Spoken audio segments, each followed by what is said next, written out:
Win big in 2023 with Team Sync from RotoBaller.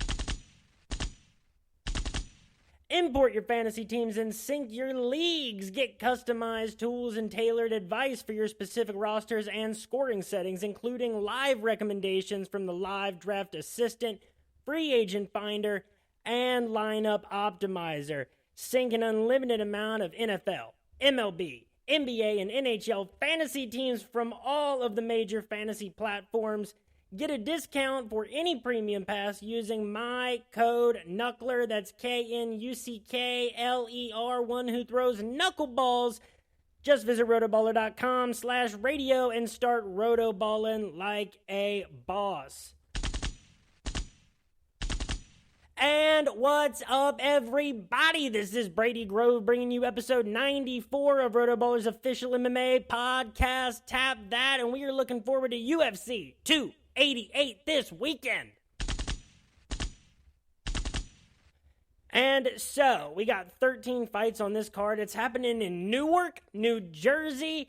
Paying homage to Aljo, his camp. It's going to be lit in Newark, New Jersey this weekend. The card starts at 6 p.m., the prelims on ESPN. That means I will be in the RotoBaller MMA Discord doing the weekly DFS/sports betting Q&A from 4 to 5 p.m. You can follow me on Twitter at RotoBrady. You can follow me on YouTube at Tap That MMA Podcast. Go to the Tap That Facebook page. That's all new stuff. I'm trying to spread around.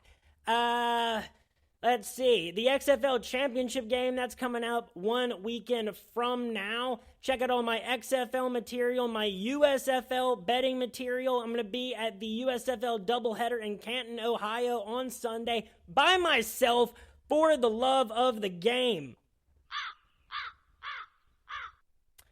And let's see. And check out all of my interlude episodes. There's a bunch, man. A bunch coming out soon. Most recently, a conversation with kicker for the Orlando Predators of the National Arena League, Shane McInerney. As you might know, I've been obsessed with alternative football lately. A lot coming in that field. A lot of MMA guests coming up. But we're talking about UFC 288. That's this weekend. It is for the UFC Bantamweight Championship between Aljamain Sterling and Henry Triple C Cejudo. We're going to get to that later. 13 fights on this card. Let's talk about the cancellations first. There's been a good amount, and some really good fights have been canceled. First, Bryce Mitchell was supposed to fight Jonathan Pierce, which would have been awesome. Pierce got injured. Then Bryce Mitchell was going to fight Movsar Evloev. Bryce Mitchell out with a back injury. We were supposed to see Charles Oliveira versus Beneil Dariush. Oliveira got injured. Andre Petroski versus Armen Petrosyan. Petroski got injured. And Nate Maness versus Zhalgazov Magomedov.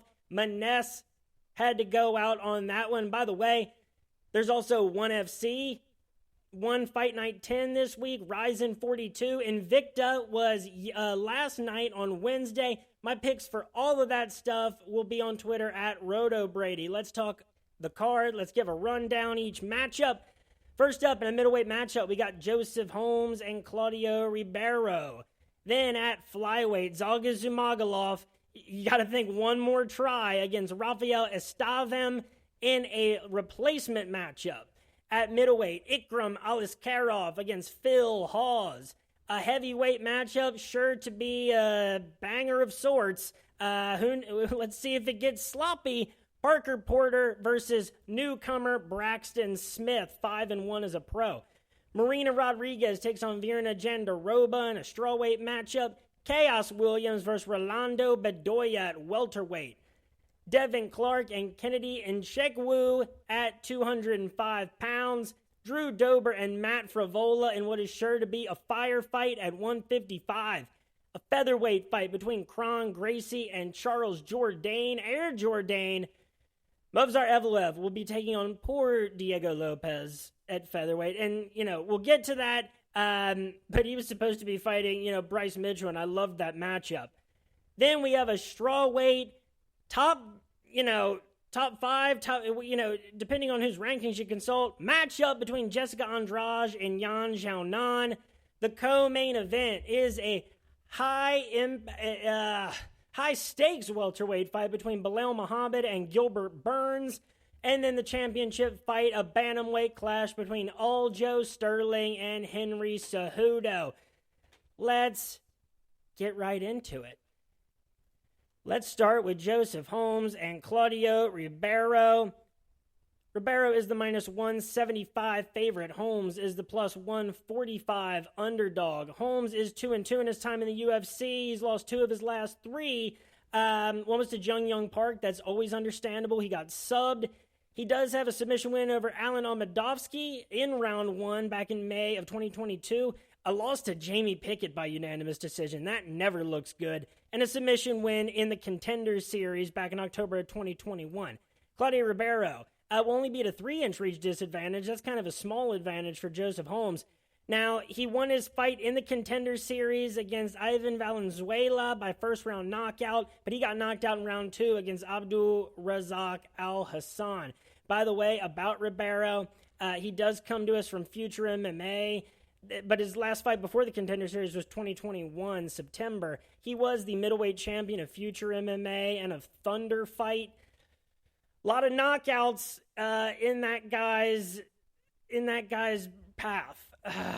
This is a tough one right off the bat, and this is one that oh man, it kills me that Joseph Holmes lost to Claudio Ribeiro, and Alan Almadovsky is 0-4 in the UFC. So with that and the win over Shante Barnes in the Contender Series, I don't think Joseph Holmes is going to be able to sub Claudio Ribeiro, and I don't think that he's going to be able to win on the feet. I think he's going to go to sleep. Claudio Ribeiro is minus 175. I think he wins about 60 of these fights out of 100. I don't love a straight-up victor here, but Ribeiro by TKO knockout, that is minus 109. And inside the distance, minus 125. Ribeiro, 100% of his wins are by knockout. Don't go with inside the distance. Go ahead, minus 109. Ribeiro by TKO knockout. Ow! Next up, I believe we have Rafael Estevam against Zhalgas Zhumagulov. Zhumagulov is the plus 160 underdog. Rafael Estevam is the minus 200 favorite. Look, I would love to be able to tell you that I think Zhalgas can get this done.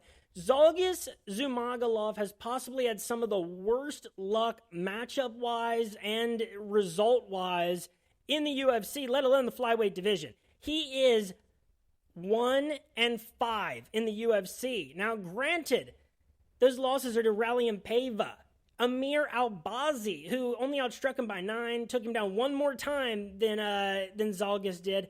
His only win is against Jerome Rivera. That's a problem to me.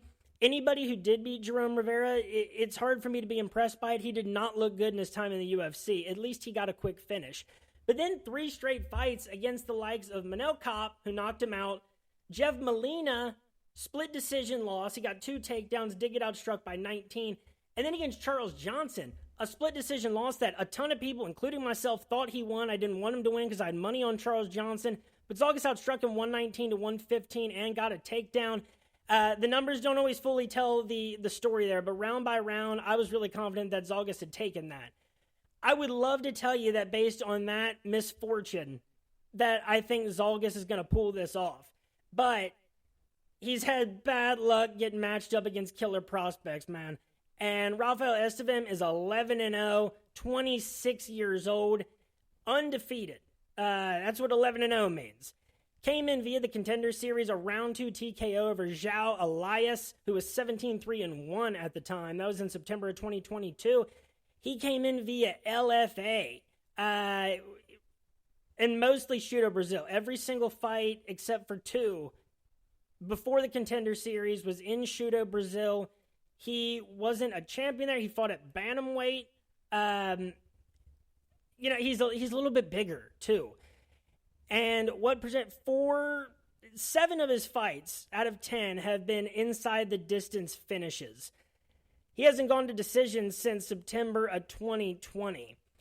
do I think this is a guy that put Zalgas away? I think that this could be close. We just have only a sample size of Rafael Estevam being better than his opponents and good opponents in Shooto Brazil and LFA. I'd love to say that I think Zalgas gets this done, but it's just impossible to say. He's had his chances against guys of this caliber, and I don't think it's going to happen this time. I think Rafael wins this fight, and me and my wife just finished Jane the Virgin, so it's hard to talk about a Rafael objectively, but Rafael minus 200 to win this fight inside the distance, plus 230. And by decision, it's plus 150. I am willing to go with inside the I think that's a better value. Zalgas was able to take, other guys to decision, but, Charles Johnson and Jeff Molina, who, finishes people, but a lot more by submission. Maybe, I don't know. That one's I'm kind of split on those props. I think that if Zalgas does win this fight, maybe the best prop of the fight is Zalgas by decision, which is plus 250. I think that's the most likely individual outcome. I think, if I had to go with one, I go with the one that offers the more rewards and what has shown to be more true of late, Rafael inside the distance, plus 230. And I think he wins this fight about 55 to 60 times out of 100. So obviously, if I had to pick, I know everything I just said is like Zalgas plus 160 essentially, and by decision plus 250. I just think that, Zalgas' path to victory is more clear. And I don't know why Rafael's minus 200. I think that's a little bit much. Zalgas has had things so close. Rafael's so untested at this level. That's a damn stalemate in that fight, betting wise. That's a close one. I don't know. Like I said, I think inside the distance for Rafael is the best bet, but I guess I am turning to, Zalgas plus 160 is a better bet than Rafael minus 200, and I think the best prop is Zalgas by decision. I don't know how hard I'm hitting it, though, but I'll do a slap anyway. Next up, we got Ikram Aliskerov, and he is fighting Phil Hawes. Ikram is the minus 200 favorite. Phil Hawes, the plus 165 underdog. Let's talk about Phil Hawes first. Nickname No Hype, not anymore, even whether that's fair or not. 3 losses at the UFC level. One was to Julian Marquez in the Contender Series. That was a knockout. It looks worse when you look back on it, but still. His 5 wins in the UFC. Kadzi Bestayev, knockout. Jacob Malkoun, knockout. Majority decision over Nassourdine Imavov, who he took down 4 times. A win over Kyle Dawkins by unanimous decision. He really decisively beat Kyle Dawkins. 66 to 28 on the strikes, 2 takedowns. He's lost 2 of his last 3. 1 win against Darren Wynn, who he dominated, 118 to 32 in the strikes, a knockdown and a takedown, finishing it by second-round knockout TKO. His 2 losses are of late since November of 2021. First-round knockout losses to Chris the Action Man Curtis, who he was beating before he got knocked out, but that doesn't mean a whole lot. And then he got knocked out by Roman Dolidze his last time out. Ikram. He'll be at a 1-inch reach disadvantage. He is 3 years younger than Phil. He had a round 1 Kimura finish over Mariel Sosa in the Contender Series back in September of 2022. Elsewhere for Ikram, he is a 13-1 professional, 30 years old. Comes to us from Eagle and Brave. Eagle, let's see, decisions, subs, knockouts, knockout, 5 career wins by submission, 4 by TKO knockout, 3 by decision. And 3 of his last 4 fights, not just wins, have been by Kimura.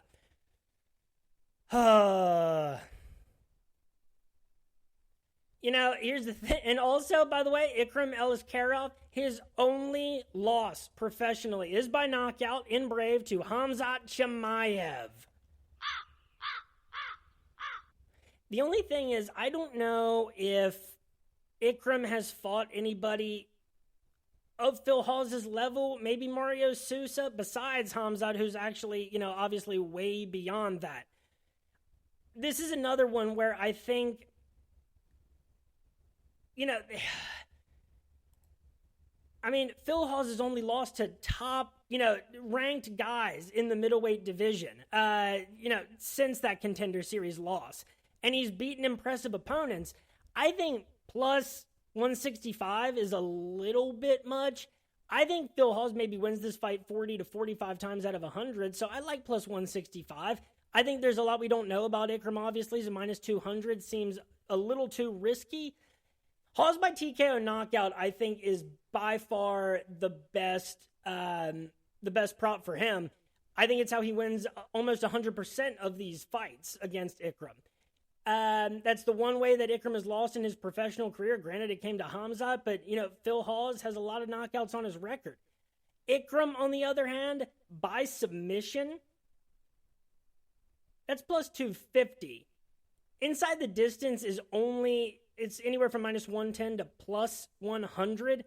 I think you're better off just going Ikram by submission plus 250. If I had to rank those props,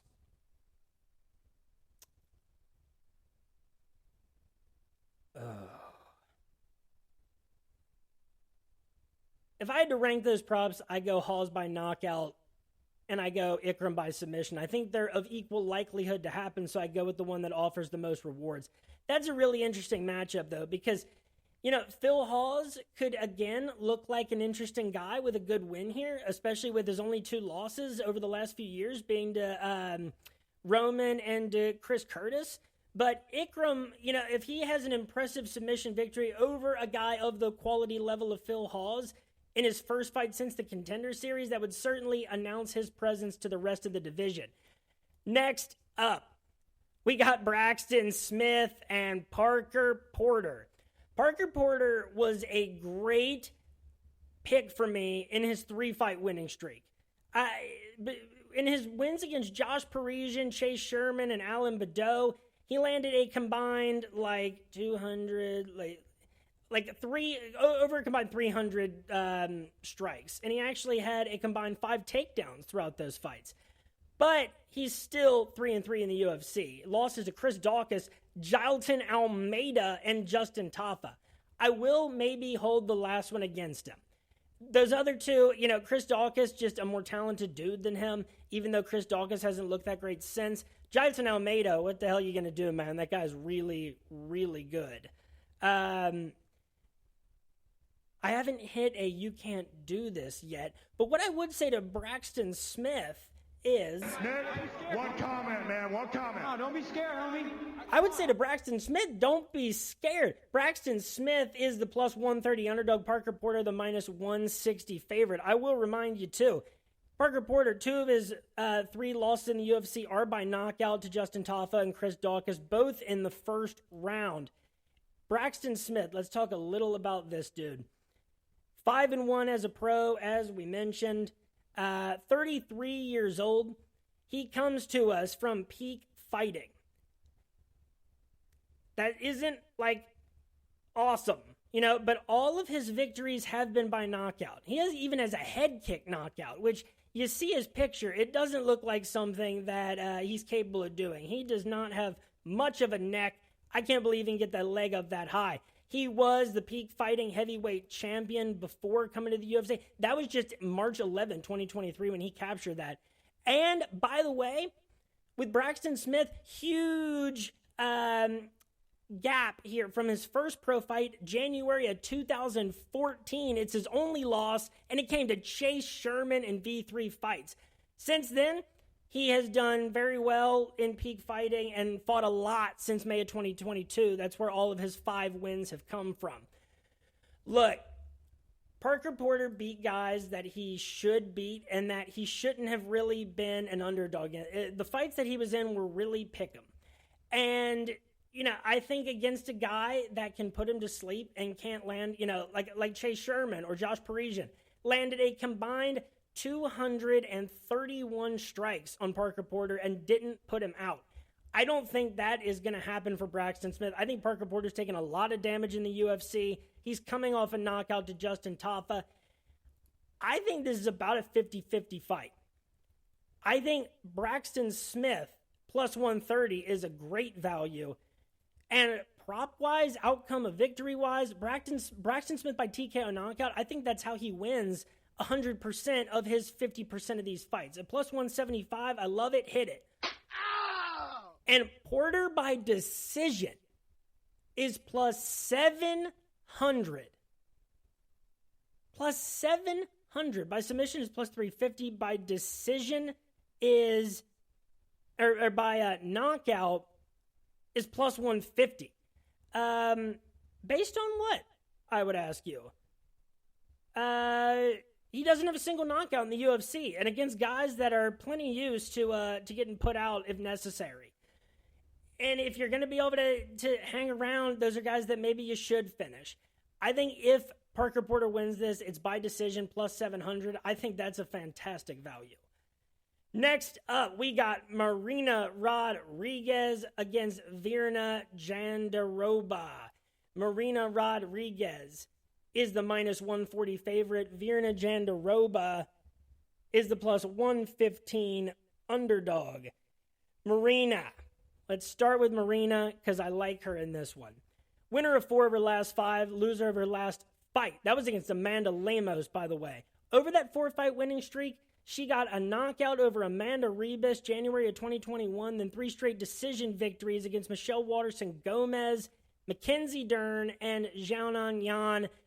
She landed a combined 269 and 341 combined strikes against Michelle Waterson-Gomez, Mackenzie Dern, and Yao Xiaonan. She got knocked out by Amanda Lemos. And that dates back to January of 2021. Other losses include Carla Esparza, Cynthia Cavillo, and Ronda Marcos. But has wins, against ladies like Tisha Torres and Jessica Aguilar, who she also pieced up to the tune of about 200 combined strikes between those two fighters. Virna Jandiroba will be at a 1-inch reach disadvantage. She is 1 year younger than Marina. She is the winner of 4 of her last 6, 3 of her last 5. Wins over Mallory Martin by rear naked choke, Felice Herrig by armbar. Losses to Mackenzie Dern by unanimous decision, who outstruck her by 19. She got a takedown, though. A win by knockout over Kanako Murata. A unanimous decision loss to Amanda Ribas. And a unanimous decision victory over Angela Hill. She only landed 14 strikes in that fight, and Angela Hill landed 21, but she took Angela down 3 strikes to 1. Look, it's not just the shared opponents. It's the quality of victories and the shared opponents. It's the fact that I think if this fight goes to the judges' scorecards, it's a fight that Marina won with a lot more strikes. And Marina even got taken down twice by Yao. She got taken down once by Mackenzie Dern. She got taken down once by Michelle Waterson-Gomez, once by Amanda Ribas. She won all of those without a single takedown. Virna, go ahead and get your takedowns, I think. But I think that's not going to be enough to stop Marina from landing, 80 strikes at the lead, 70, 80. I think that's the minimum. I think this goes to decision. I think Marina wins it. I think she wins it 55 to 60 times out of 100, maybe even more, 65 to 70. I think that's even more appropriate. So Marina minus 140, I think that is an excellent value. Hit it. Ow! And to Virna Jandiroba, what's the way that she wins this? I don't even know. I think you have to say, I'd say like maybe KO TKO. I think Virna has to win this by submission, or at least inside the distance, and I don't love the odds of that happening. And Virna inside the distance is plus 400. I don't love that near enough. Marina by decision is plus 125. Anywhere up to plus 150. I love that one. Hit it. Prop of the fight. That's a close one, though, but any way I shake that out, Marina is the fighter that should win this fight. Each of them is good at winning on the judges' scorecards, but against a different caliber of opponent. Next up, we got Chaos Williams and Rolando Bedoya. Chaos Williams is the minus 300 favorite, Bedoya the plus 250 underdog. Let's start with Rolando, the 14-1 professional out of Peru. Doesn't even give his age. That's how you know he's off the radar. Fighting out of Lima, 75-inch reach. Most of his wins have come by decision, 7 of them. 7 combined wins have come inside the distance. He hasn't lost since July of 2015. Came to us from a lot of different organizations. SFT, FFC, where he was the interim welterweight champion most recently before coming to the UFC. But that was a year ago, March 10th of 2022. I don't like that. Coming in against a guy in Chaos Williams, 29 years old, will have about a 2-inch reach advantage. Now, there's a few wins on Chaos. There's some, it can be all over the place with Chaos. And he didn't come in from great organizations either necessarily. WXC, where he wasn't even, a champion, that usually means something to me. Having something on your mantle for Gumby Vreeland and those folks over at the MMA Gambling Podcast. But since he's made his way to the UFC, wins over Alex Morono, first-round knockout. Abdul Razak Al Hassan, which was a knockout of the year candidate back in November of 2020. Michel Pereira beat him by unanimous decision. And in that one, he got taken down twice, but he did outstrike Michel 55-44 en route to the UD loss. He's won 2 of his last 3 against Matthew Semelsberger, who's always a gritty opponent, outstruck him 91-64 for UD, and knocked out Miguel Baeza. That never means a ton to me. And I'm going to check that real quick. I mean, over this, he's on a 3-fight losing streak, and I was never impressed by Miguel Baeza's winning streak. But he did lose to Randy Brown his last time out by split decision. He got outstruck 93-75, but he did get a knockdown. It was a split decision. I remember how close that fight was in May of 2022. So, what I would say, Rolando, I would love to think that this is something that he could do. He's beaten, opponents with decent records, but not enough. And, 2 straight finishes, I'll give him that, but he's only had 2 fights since August of 2019. He can't be that young. So, to Rolando, I would say, don't do this. You cannot do this, Yeah, this is a tough matchup, man. And I'd love to say that, Rolando is at least interesting. I'd love to see a fighter from Peru get a victory in the UFC. I know there have to have been others. That flag looks familiar to me. But this is a fight that Chaos should win a lot of the time. I think Chaos wins this fight probably, again, like 65 to 70 times out of 100. So I don't really love either of them at minus 300 or plus 250. Chaos, though, how does he win it?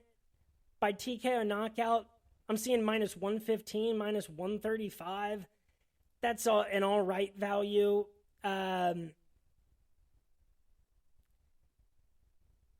Yeah, I mean, 3 of his 4 wins in the UFC are by knockout. He does have a decision victory. Do I think that by decision could possibly be plus 350?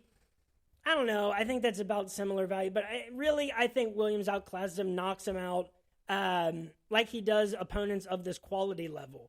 The question is, can he rise above that level? So Chaos by TKO knockout, minus 115, even minus 135. That's pretty much what you're betting if you're betting Chaos to win. Not at minus 300 straight up, so hit it. Ow!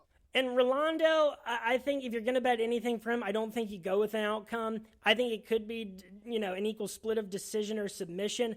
But I think there's too many question marks there to where you go for that extra risk. I think plus 250 for winning 25 to 30 out of 100 is a pretty good deal. Next up, we got Kennedy and Chegwu against Devin Clark. Devin Clark, the plus 155 underdog. Kennedy and Chegwu is the minus 185 favorite. Let's talk about Devin Clark first. I feel like I give Devin Clark a hard time, and I realize why now. He did have to fight some really tough men, and he's been in the UFC since July of 2016. He's fought Jan Blachowicz, who beat him, obviously. Alexander Rakic, who beat him. Ryan Spann, who beat him. His wins since February of 2020. Daquan Townsend doesn't mean a whole lot to me. Alonzo Menifield, it means something at a certain level, at least the hanging around level. Losses to Anthony Smith, Ian Kudalaba, who took him down 8 times. A win against William Knight by third-round knockout. He did look just much better than William Knight that night. That Knight. And that was one where I maybe thought Knight was a decent value as an underdog. So credit to Devin Clark there. A third-round knockout loss to Azamat Murzakanov, who outstruck him 79-14 back in August of 2022. He is coming off a unanimous decision victory over Da Woon Young, who he outstruck 39-18 and took down 3 times to 1. Kennedy and Chegwu will have an 8-inch reach advantage and a 2-year. He is 2 years the junior of Devin Clark. Kennedy, the African Savage, and Chegwu. Now, he is the winner of 5 of his last 7, 2 of his last 4. He did lose to Ja Woon Jung by knockout November of 2021. And then to Nikolai Negumereanu by split decision, even though he outstruck him 95-64. He did get taken down once. But wins over Carlos Ulberg, Darko Stasic, Danilo Marquez, losses to Paul Craig. Kennedy's kind of everywhere, resume-wise. But now he's coming off of 2 straight knockouts. And of his last 5 wins, 4 of them are by knockout. How do I think Devin Clark wins this? I think if Devin Clark is going to win this, it's going to be by decision. I think it's going to be in keeping the striking at least close. Maybe even he gets knocked down once, but does enough. Maybe taking Kennedy down to the ground to get 2 out of those 3 rounds. I think that's a possibility, but I think Kennedy and Chegwu has the best prop of the fight, which is by knockout. Kennedy, I think, wins this fight about 55 to 60 times out of 100. I would go 60 to 65, but I'm going to give a little more credit to Devin Clark for the wins that he does have as compared to the losses that Kennedy has. I think Kennedy has higher highs and lower lows. And so, I think, again, that's a tough one to call on a straight-up victor. But prop-wise, Devin Clark by decision is plus 300. And Kennedy by TKO knockout, plus 125. Devin Clark's a little bit more all over the place in terms of how he wins fights. So I would put Kennedy by TKO knockout at plus 125. I'm seeing it at plus 155, actually, in the majority of the books posting the odds there. So I think that is by far the best prop of the fight. Hit it. And then I think you go Clark by decision at around plus 300.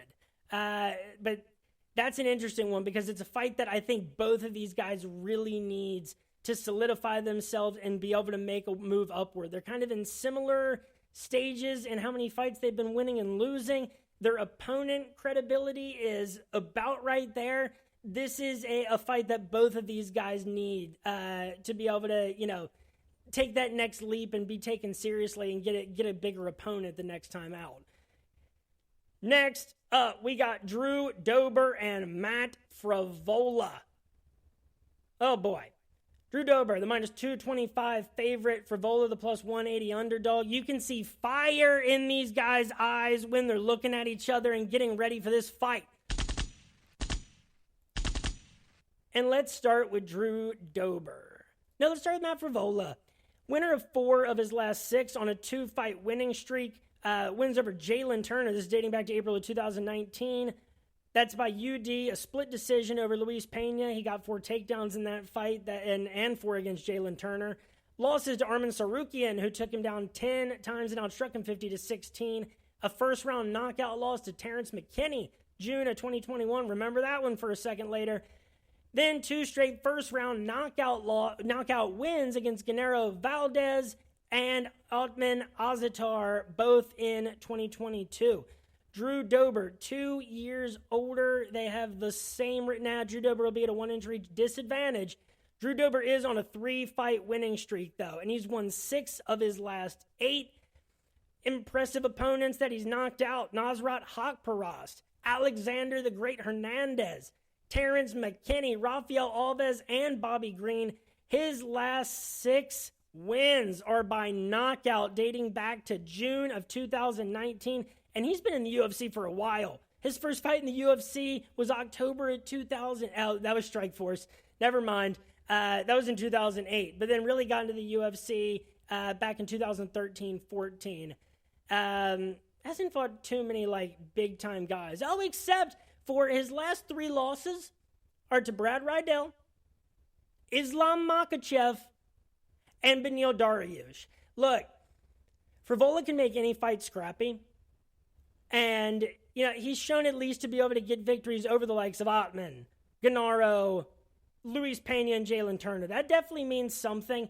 But Drew Dober is the better fighter in this one. If they're looking to put somebody to sleep here, it's going to be Matt Frevola, not Drew Dober.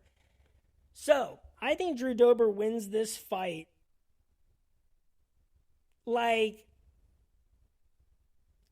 66.7 times out of 100, and even 2/3, and up to 75 times out of 100. These last 3 victories, and the 2 before his 2 losses to Riddell and Makhachev, it cements Dober at a certain spot, and I don't think Frevola's there. So, Dober minus 225, I don't hate that.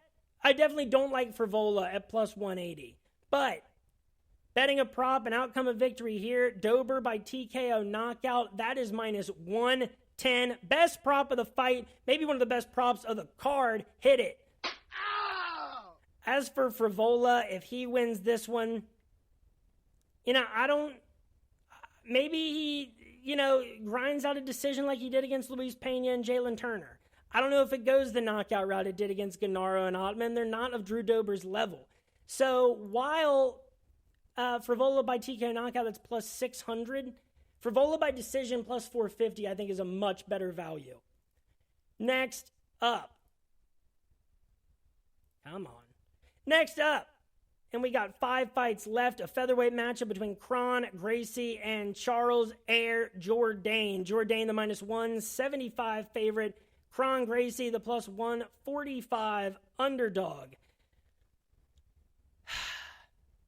So, let's talk Kron first. His last name's Gracie. Tends to mean something in this sport. And the 2 guys he's fought in the UFC level since 2019, and let me just check real quick to see. Now, he's 5-1 as a pro, 34 years old. He fought twice in 2019. He came in via Rizin. I respect Rizin. I do. I respect the grappling of Kron Gracie, but he's fought twice since 2019. His last fight was a unanimous decision loss to Cub Swanson, who outstruck him 135-86. And that was almost 4 years ago that Cub Swanson did that to him. I guess it'd be better than if Cub Swanson did it to him yesterday, though. His one win, February 2019, was a round 1 rear naked choke victory over Alex Caceres, Bruce Leroy. I'm a huge Bruce Leroy fan, so I wasn't happy to see that. But it's interesting the opponents Kron Gracie has fought. And I think Charles Jourdain is just of a slightly different breed. Charles Jourdain, he has lost 2 in a row. But let's go back to when he was winning. 2 straight wins from December of 2021 to April 23rd of 2022 against Andre Ewell, who he outstruck 137-56. He did get taken down once. And Lando Veneta, who he subbed in round 1 with a guillotine. Then he fought Shane Burgos. He lost that fight by majority decision. Even though he outstruck Burgos 113-42, he got taken down twice. There was 3 submission attempts by Burgos. That was a fight that, the statistics don't tell the full story. Maybe Shane Burgos landed the heavier shots. I was watching the fight. I remember thinking it was at least going to be close, but I thought Charles Jourdain definitely won that fight. And then against Nathaniel Wood, who has been doing plenty of winning of late against solid opponents and only fighting solid opponents over the last, few years. He got outstruck 97-86 and taken down 5 times to 1. Kron Gracie did not land a single takedown against Cub Swanson. He fought a kickboxing match against Cub Swanson, and he got thoroughly destroyed. Do I think Kron Gracie is going to be a better fighter than he was in 2019, fighting Cub Swanson and Bruce Leroy, than Charles Jourdain, who I think should be the winner of 3 of his last 4? With a win that I think should have come against Shane Burgos. Shane Burgos even took him down twice, and that was enough to win the fight, but I don't think Kron Gracie is going to do enough damage here. I think Charles Jourdain might double up Kron Gracie in striking. I think he'll at least land 75 strikes if Kron fights a smart fight, over 100 if Kron fights a dumb fight. But I do still think that this ends up being a decision victory for Charles Jourdain. He's the minus 175 favorite, and I think he wins this fight like 65 to 70 times out of 100. Maybe even 67 to 72. I don't know. I'm thinking outside the bun tonight. So Jourdain at minus 175, I think that is an excellent value. And Jourdain by decision, I think that's by far his most likely route to victory. I don't think he's going to sub Kron Gracie. And I don't know if he has the power to put Kron Gracie away. He's really good with racking up strikes over the course of a fight, as we've seen. Jourdain by decision, that's plus 325. So far, that is my favorite prop of the entire pay-per-view event. Hit that one really, really hard. Ow! Break out the red panties. And obviously, if I'm going to go with a Kron Gracie prop, I think you have to go Gracie by submission plus 225. I don't think Gracie's going to get the takedowns and have the control time to win this fight by decision. I think that it's going to have to be a Bruce Leroy situation. And granted, I probably would have said that I thought Bruce Leroy was going to beat Kron Gracie in maybe a similar way. But Charles Jourdain just looks so good against Shane Burgos. Even though he's not going to get credit as much for how he did look in that fight, Charles Jourdain, I'm fully expecting him to piece up Kron Gracie on the feet and for Kron to not have a whole lot to answer with. Next up, we have 4 fights remaining. Movsar Evloev versus Diego Lopez at featherweight. This would have been so much better if there was a Bryce Mitchell versus Jonathan Pierce and Movsar versus Bryce Mitchell, if those would have happened. But alas, he will be fighting Diego Lopez. And by the way, Movsar is the minus 910 favorite. I'm seeing anywhere from minus 700 to minus 910. Diego, the plus 550 to plus 600 underdog. That's what happens when you're a late replacement. Diego Lopez lost in the Contender Series by unanimous decision to Joanderson Brito, outstruck 44-20 and taken down 3 times. Diego, 21-5, 28 years old. Granted, that doesn't speak too poorly. After the Contender Series, lost to Brito. He lost a split decision fight to Nate Richardson and Fury FC for their featherweight championship, did some grappling competitions, did some losing in grappling competitions. A round 3 knockout over Kenneth Glenn in Fury FC. Kenneth Glenn was 10-8 at the time. And he's coming in off a round 2 knockout victory in November of 2022 against Angel Rodriguez, who was 10-10 when he fought him in Lux Fight League. Movsar should destroy in this fight. I liked him to beat Bryce Mitchell. I liked him a lot to beat Bryce Mitchell. And now that that's not happening, I feel like I just have to blow this out of proportion even further. Movsar Evloev is 6-0 in the UFC. All decision victories, 5 unanimous decisions, 1 split. That came against Nick Lentz. But those wins came against Songwoo Choi, Enrique Barzola, Mike Grundy, Nick Lentz, Hakeem Dawodu, and Dan Ige, the most recent time out. His last 2 fights, he landed a combined 110 strikes over Dawodu and Ige and 18 takedowns. In his time in the UFC, 18, 20. He got taken down 6 times by Mike Grundy and still beat him because he outstruck him 79-20. What's that about? 20, 24, 29 takedowns across 6 fights in the UFC, all victories by decision. Look, I don't know how much more there is to say, but I could take as many pauses as I want. I don't think it changes a whole lot. I think it may be in similar fashion that Diego Lopez lost to Anderson Brito, I think is the best fighter that he's actually fought. Even though he hasn't been finished since then in a non-grappling competition. His last two MMA losses are both by decision. But I think the Brito fight is as close of a comparison as we can get. I think Movsar ends up landing 70 strikes, getting at least 4 takedowns, and getting a unanimous decision victory. So, obviously, I think Movsar probably wins this fight like 85, 90, 95 times out of 100. I don't think Lopez belongs at this level. Certainly nothing that he's done over the last couple of years would show that to me, other than being available on a moment's notice for a big pay-per-view event. But Movsar deserves to be a minus 910 favorite. They don't have the prop odds out for this yet, but over 2.5 rounds, that's minus 110. Hit it. That's the one they have, and no matter what the rewards offered are, I think you have to go with Movsar by decision here. That's how he's won all 6 fights in the UFC and against varying levels of competition. So whatever that ends up being, I think Movsar by decision is the best value you're going to get prop-wise in that one. I have no idea how you call it for Diego.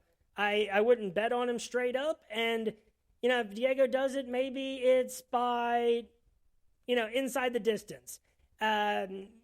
Maybe submission. That's how he has 11 of his career 21 wins. But 19 of his combined wins have come inside the distance.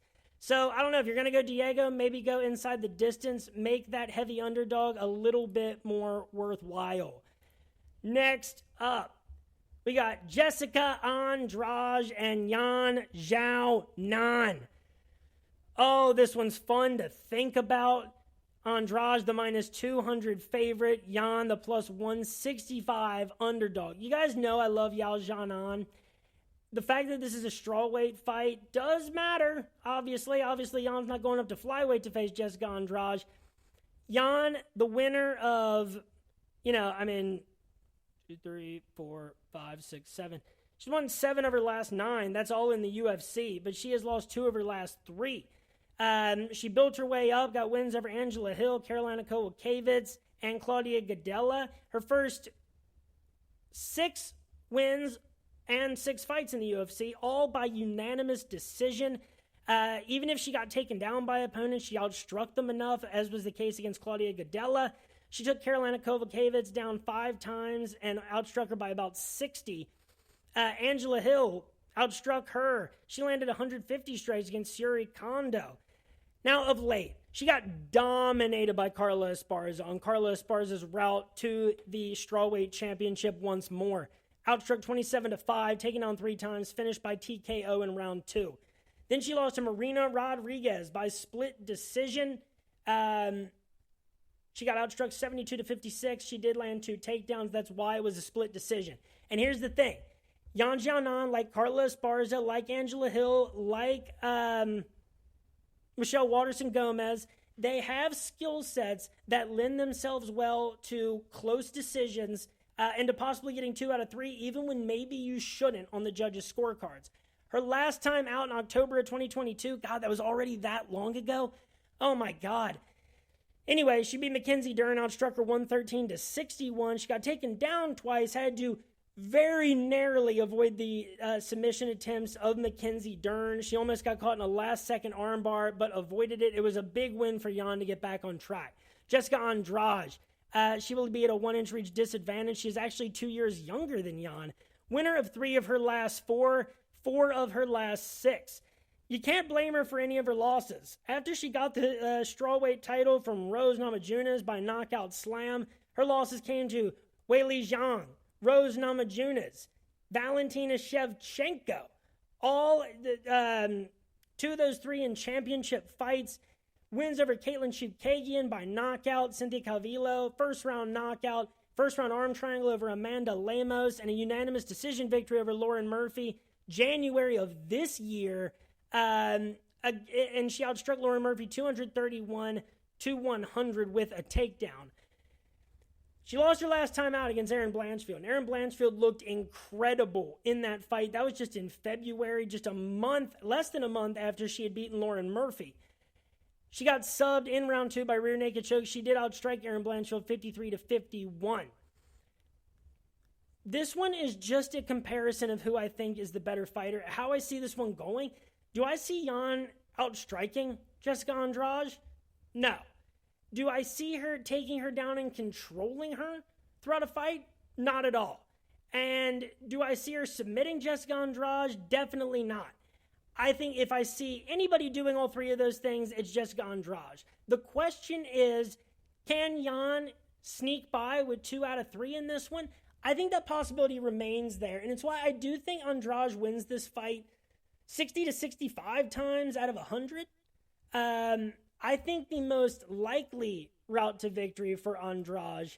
And so really, like, Jan might be a slightly better value, plus 165, but ultimately I think Andrade wins the majority, and I think that's a tiebreaker if those are of equal value. Andrade by knockout, that's plus 225. Inside the distance is plus 165. I don't think Jan gets subbed. I think that's way less likely than a TKO by Andrade or a knockout. Even with the opponents, like, you look back and she's knocked out Cynthia Cavillo and Carolina Kowalkiewicz, Rose a while ago. It's just hard because Jessica Andrade has only had to fight the best in the world.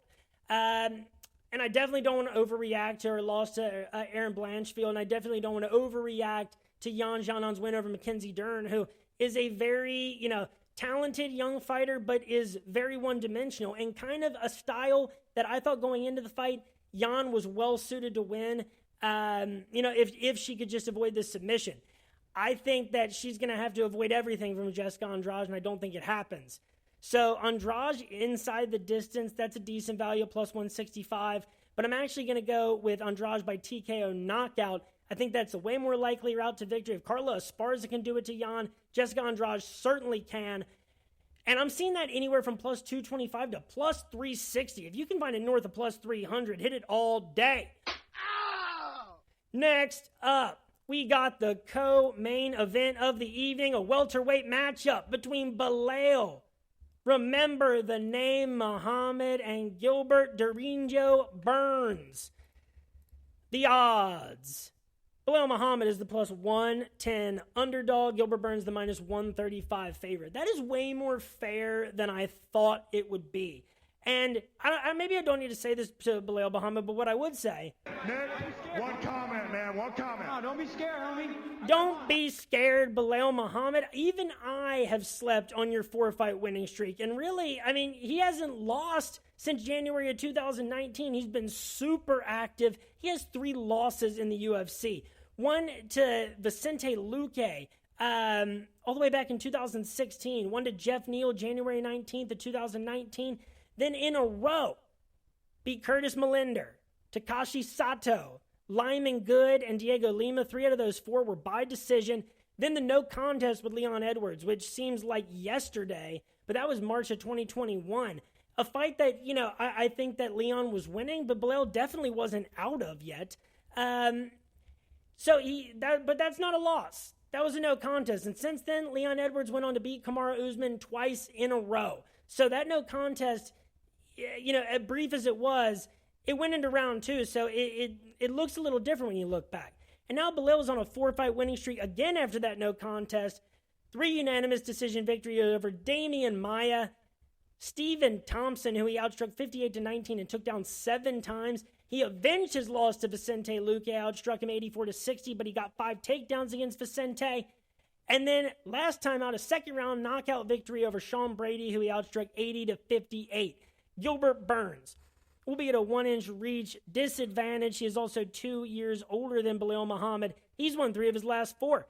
Against Stephen Wonderboy Thompson, who he outstruck 29-19 with 3 takedowns. Not as impressive as the statistics Belal put up.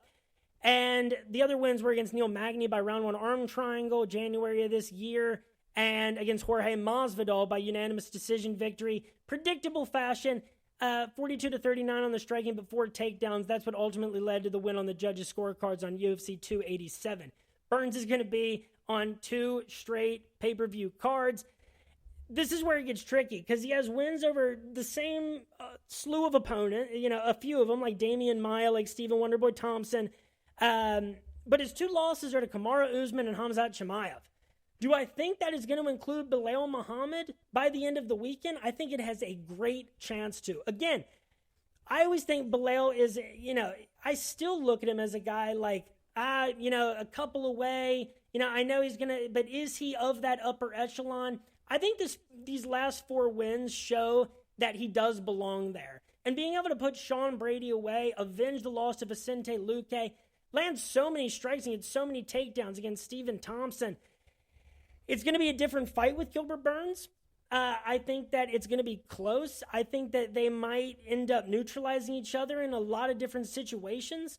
But with Belal being a plus 110 underdog, I think he wins this fight 45, anywhere from 45 to 55 times out of 100. This could average out to be a 50-50 fight. So a plus 110, I love Belal Muhammad. Outcome-wise, I think this has to end up being a decision because of the ways that these guys neutralize each other.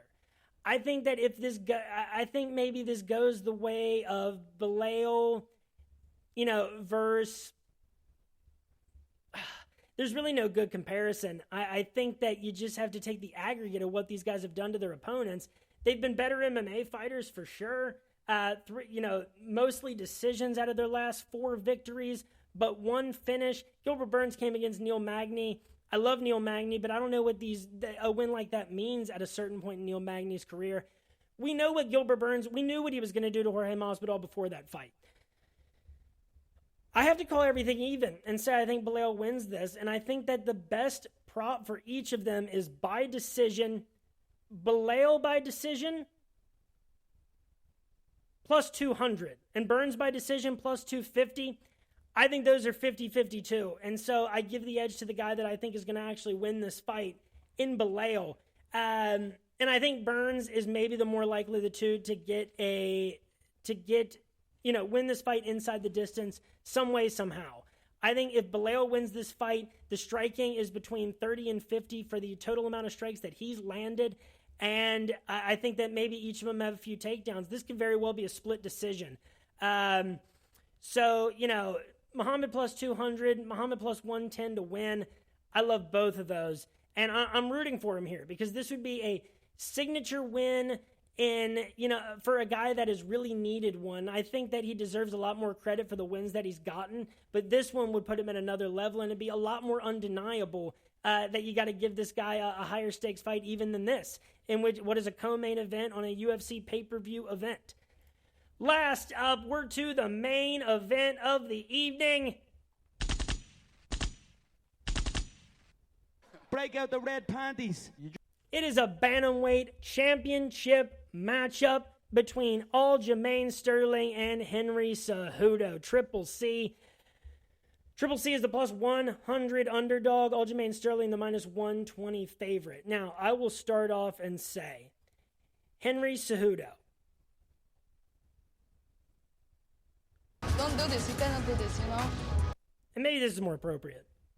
But I'm not impressed by your performance, and I look forward to... I'm not really impressed with either of these guys' performances outside of the octagon, in between the lead up to this. Man, I really don't care that much about Aljo versus Henry Cejudo. I really don't care that much about Triple C. I don't find him to be near as captivating a personality as he clearly seems to be.